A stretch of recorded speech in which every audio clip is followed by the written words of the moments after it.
여러분 안녕하십니까? 전주 MBC 뉴스데스크입니다. 송하진 도지사가 오늘 재선 도전을 선언했습니다. 같은 당 김춘진 도당위원장과의 당내 경쟁 구도가 예상되는 가운데 예비 후보 등록을 앞두고 도지사 후보의 윤곽이 드러날 것으로 보입니다. 이창희 기자입니다. 문재인 정부 출범 이후 재선 의지를 간접적으로 피력해왔던 송하진 도지사가 재선 도전을 공식화했습니다. 줄곧 주장해온 전북목 찾기와 관련한 정치 지형이 유리하게 전개되고 있다며 재선의 성공에 이를 마무리 짓겠다는 겁니다. 정치적인 진로와 관련해서 이제는 확실하게 하는 게 좋겠다. 그래서 재선에 대한 의지를 사실상 확고히 굳혔다. 송 지사의 출마 선언과 함께 다른 후보군의 움직임도 빨라지고 있습니다. 당내 경쟁자인 김춘진 민주당 전북도당위원장은 다음 주 초 당직을 정리하고 송 지사와의 경선에 전력을 다할 방침입니다.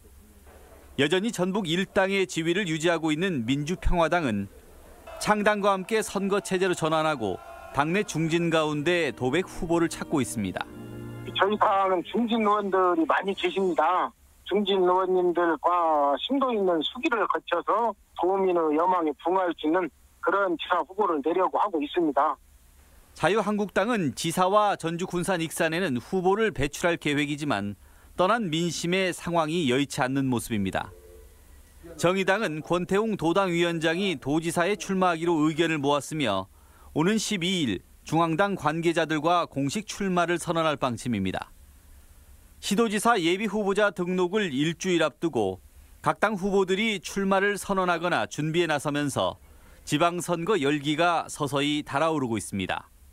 MBC 뉴스 이창익입니다.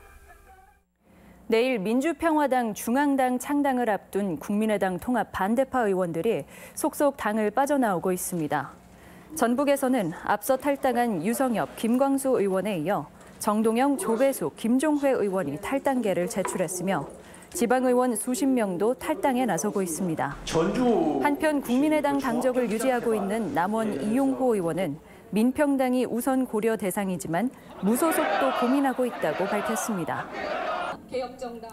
시외버스 업체들이 부당요금을 받아온 데 대해 송하진 지사가 용역을 추진하겠다고 말했습니다. 하지만 기존 용역은 공개하지 않은 채 새로운 용역을 하는 게 수십 년간의 부당요금의 면죄부를 주려는 것 아니냐는 해석입니다. 이경희 기자가 보도합니다. 송하진 지사가 시외버스 부당요금 문제와 관련해 버스회사 측에서 상식에 통하는 조치를 할 것으로 기대한다고 말했습니다. 송 지사의 이 발언은 회사 측에서 스스로 해결책을 내놓으라고 촉구하는 의미로 해석됩니다. 상식에 통하는 정도의 조치를 할 것으로 지금 저희들 기대하고 있고 협의 과정을 거치고 있다. 송 지사는 또 용역을 통해 버스 요금 문제를 전반적으로 다시 파악하겠다고 밝혔습니다. 버스 회사의 부당이득을 따져보는 동시에 일부 노선에서는 승객들이 버스 요금을 덜 내고 다닌 만큼 회사의 손실도 파악하겠다는 겁니다. 더 가까워진 데도 있습니다. 그러면 환수가 아니고 오히려 거꾸로 지불을 해야 되는 경우도 발생합니다. 하지만 버스 회사의 부당이득은 지금 전라북도가 가지고 있는 용역 보고서만으로도 추산이 가능합니다. 버스 회사 적자 노선에 보조금을 지급하기 위해 매년 용역을 시행하는데 이를 통해 승객 수와 버스 회사의 수익을 알 수 있기 때문입니다. 그런데도 전라북도는 이 용역 보고서는 공개하지 않은 채 새로운 용역을 하겠다는 것이어서 회사의 부당이득보다는 손실에만 초점을 맞추는 것 아니냐는 의문을 사고 있습니다. 그게 기본이 된 상태에서 잘 됐는지 잘못됐는지 이야기를 하면서 새로운 계획을 이야기를 해야 되는 것이지 이건 놓아두고 이건 덮어두고 새로운 용역을 한다?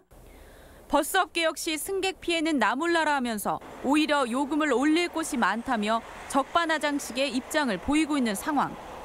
전라북도의 용역 추진이 수십 년간 이어져 온 부당이득을 덮으려는 것은 아닌지 우려가 나오고 있습니다. MBC 뉴스 이경입니다.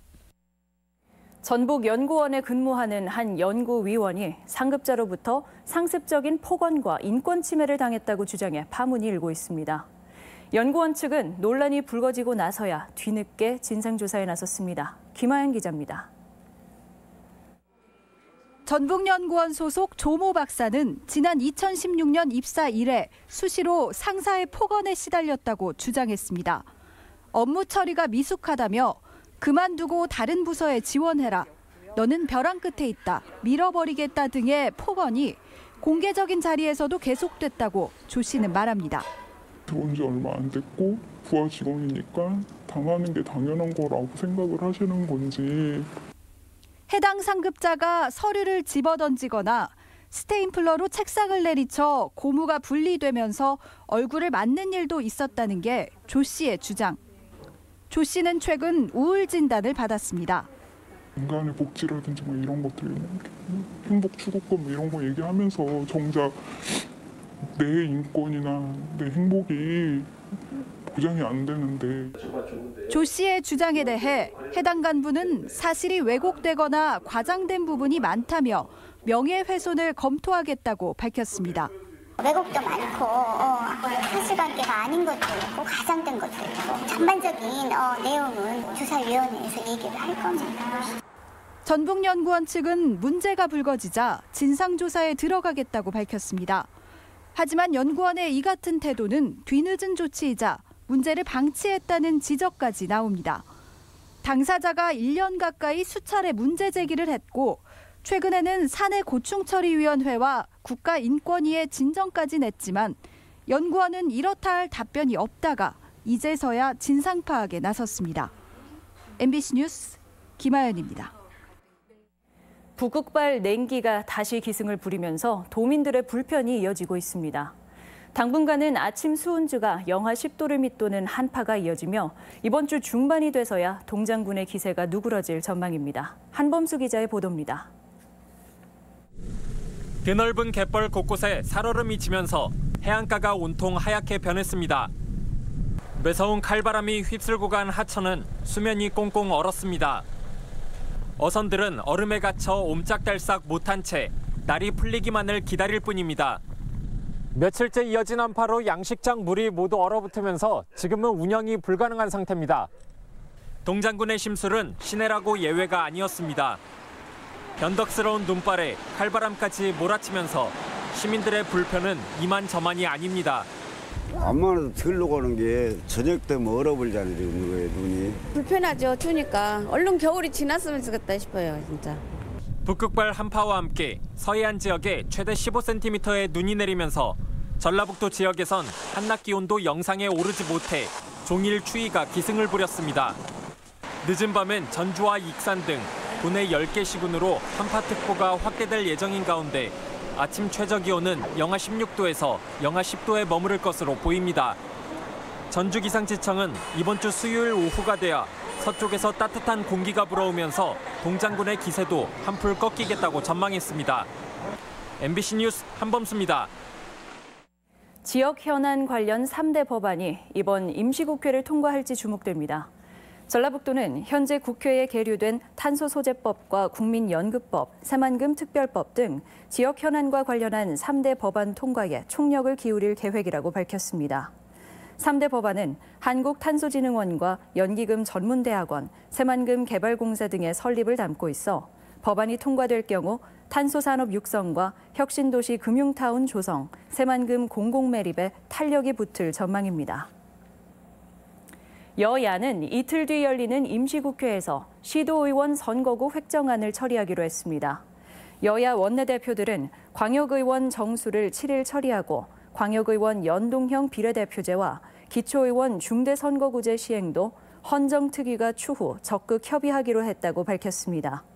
전북은 인구가 늘어난 전주의 도의원 선거구가 기존 9곳에서 11곳으로 2곳이 늘고 부안과 고창은 각각 2곳에서 1곳으로 축소됩니다. 전북농민회는 오늘 오후 전주시 효자동 더불어민주당 전북도당 앞 도로 등에서 트럭 100여 대를 동원한 가두 시위를 갖고 농민 입장을 반영하라고 주장했습니다. 전북권 뉴스였습니다.